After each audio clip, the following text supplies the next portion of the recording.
That's Spirit Wolf from Jan Michael Looking Wolf's new album. And here's the man himself come to join us. Say hello, Jan. Good to have you on board. Hey, everybody. How y'all doing? And so glad to have you here. Thank you in advance. Thank you so much for sharing this album and allowing us to share it with the listeners. Jan Michael, I understand that you've been spending the day in the studio today, and you've taken a little bit of a break to come and share with us and talk with us for a few minutes. Yeah, there's been a lot of amazing things happening here, and it's really good to actually take a little breath because I've been overwrought with technical issues today all day long. You know how those days go. Oh, wonderful! Yeah, we've had a few of those ourselves here. We've had our unfair, had our unfair share. Yeah, I always tell my colleagues to put a flute in my hand. That's all I want to do. I just want to play the flute. But in the modern world, in the modern world, we have to do all these other things, it seems. But hey, this is a very special project, and I really appreciate you guys taking the time to have me on your awesome show. We are so glad to have you here and to have you share this with us.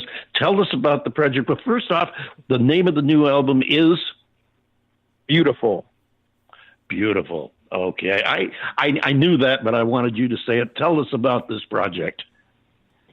It's a really special, after all this music I've done, in this journey with this instrument, and it's a very special recording because I worked with elder flute makers from across the country to make it happen.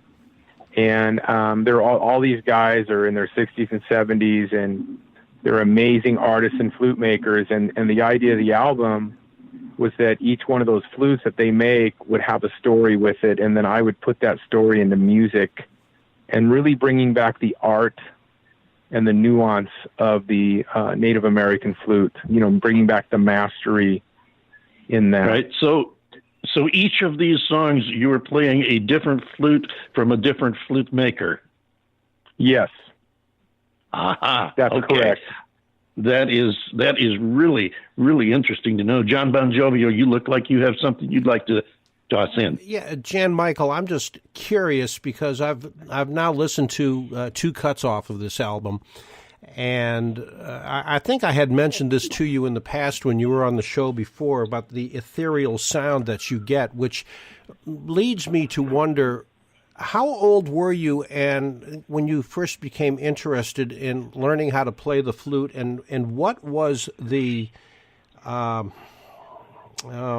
was it that pushed you over the edge to get you interested in the flute? I mean, there's so many other instruments out there that you could play, and the flute is, from what I understand, one of the harder instruments to master. So I want to know what got you there.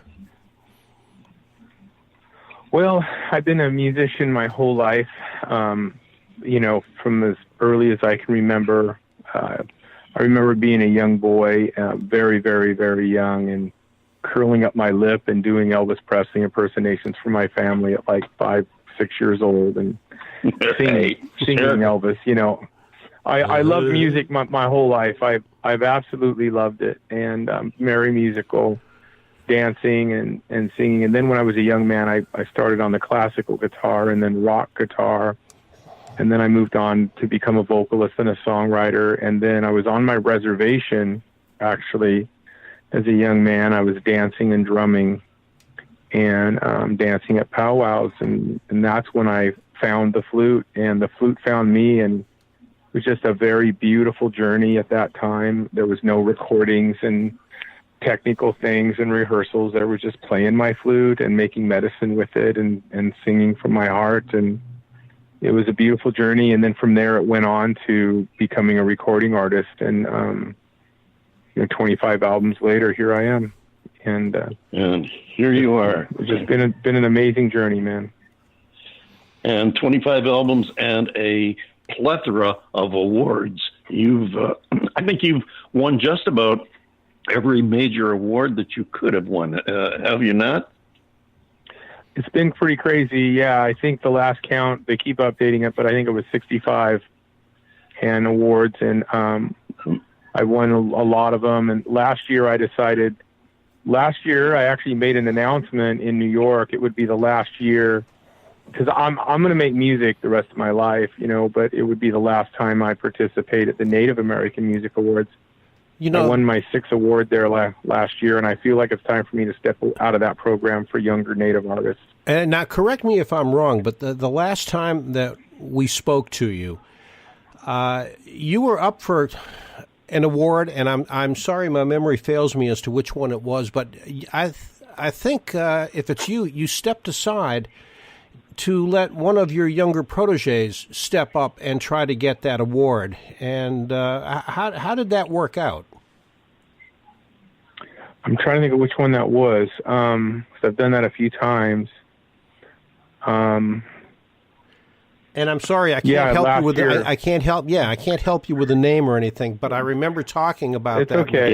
Yeah, I remember too. You were talking about the fact that you were going to step aside, that you felt you had won enough, and it was time to let somebody else have a shot. That's and, right. Yeah, I remember remarking. Yeah, and it was what a noble idea.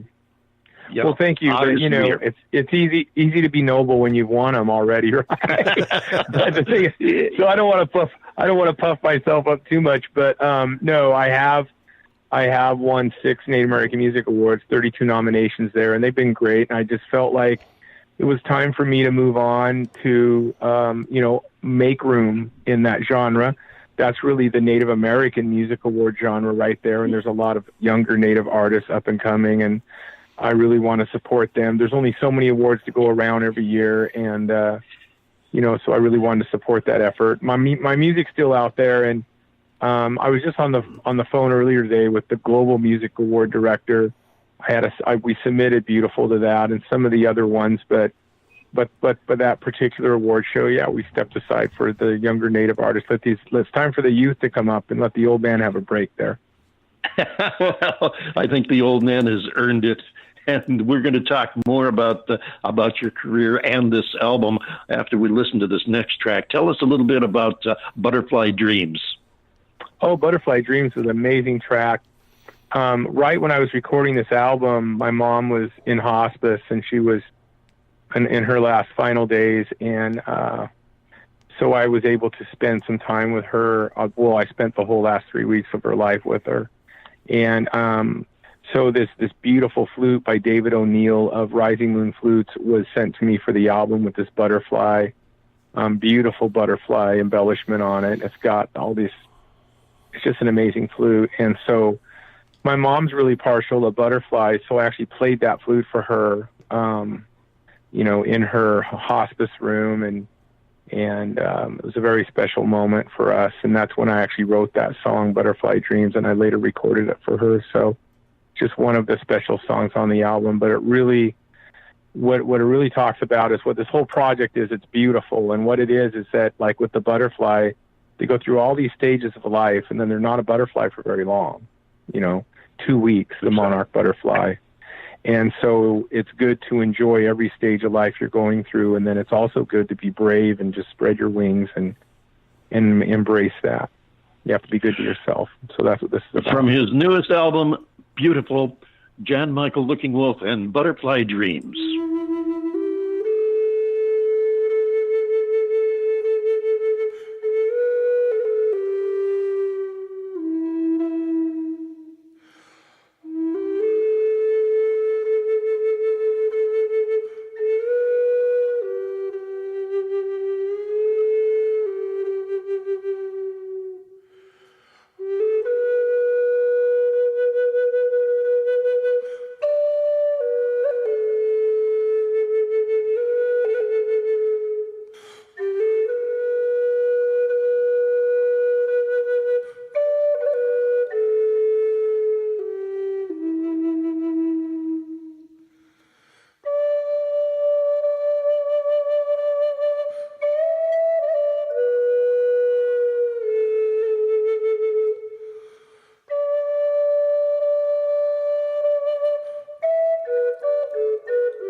Butterfly Dreams. It's Jan Michael Looking Wolf, with whom we are speaking and talking about his new album. And the Jan Michael, you mentioned the very unique thing that you have done with this album, and that is to take flutes from various flute makers around the country and use a different flute for each song. Now, knowing that you write these songs as well, how did the process work where you got a flute from a particular maker and put a song with it? I guess it's a chicken or the egg question. Which came first, the song or the flute? How did you come up with the final product? It actually was a combination of both. Sometimes it would be the flute. Sometimes it would be